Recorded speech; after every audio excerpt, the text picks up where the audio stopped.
రాజ్యాంగంలో సవరణ అనేది ఎప్పటికప్పుడు అందులో ఉన్న ఇబ్బందులు అందులో ఉంటే కోర్టుకెళ్ళి తద్వారా రాజ్యాంగాన్ని చిన్న చిన్న ఆర్టికల్స్ని అమెండ్ చేస్తున్నారు.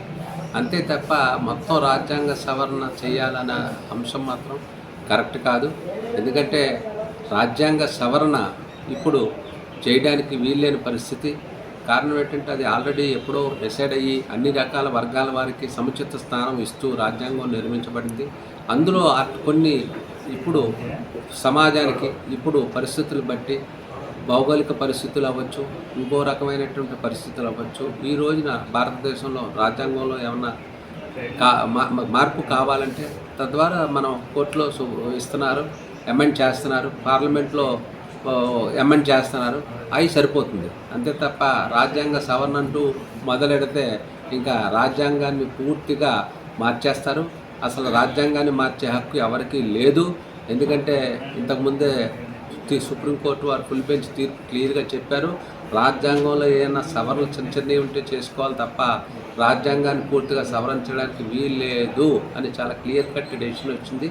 కాబట్టి అడ్వకేట్గా నేను చెప్పేది ఏంటంటే రాజ్యాంగ సవరణ ప్రస్తుతానికి అవసరం లేదు, అది చేయకూడదు కూడా. 41 CRPC అని ఒకటి ఉంది. 41 CRPC ఏమిటి?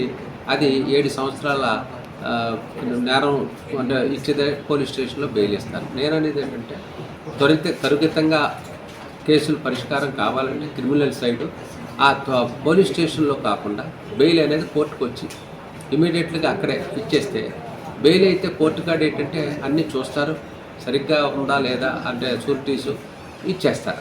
దాని ద్వారా పోలీసులకి భారం తగ్గుతుంది.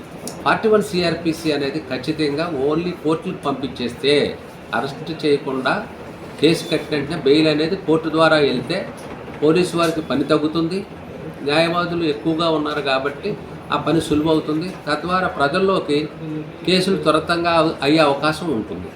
అది 41 CRPC క్రిమినల్ సైడ్.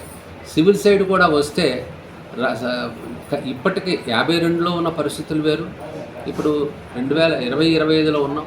75 సంవత్సరాల పైన చిరుగుంది. కానీ అప్పటి నుంచి ఇప్పటికీ మార్పు అనేది సహజంగా కొన్నిట్లోనే మార్పులు వస్తున్నాయి తప్ప మిగతా అన్నీ కూడా సేమ్ యాజ్ ఇట్ ఈజ్గా ఉంటుంది.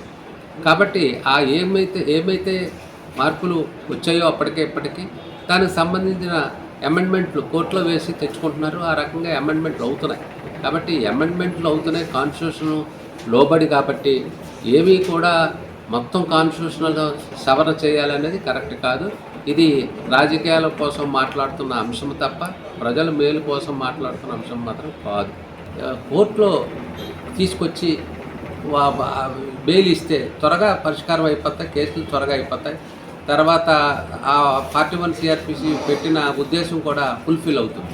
అదే స్టేషన్లో అవ్వడం వల్ల ఏమవుతుందంటే కొద్దిగా వారికి పనితనం పెరిగిపోయి చేయలేకపోవడం, తర్వాత వేరే రకాలుగా అక్కడ అపవాదాలు రావడం, ఇవన్నీ జరుగుతున్నాయి. అదే కోర్టు అయితే రాదు, పైగా త్వరగా పరిష్కారం అయిపోయి ఇంకా ఎక్కువ 41 CRPCల కింద కోర్టు ద్వారా బయటకు వచ్చి ప్రజలకి ఇబ్బంది లేకుండా నడిచే అవకాశం ఉంటుంది.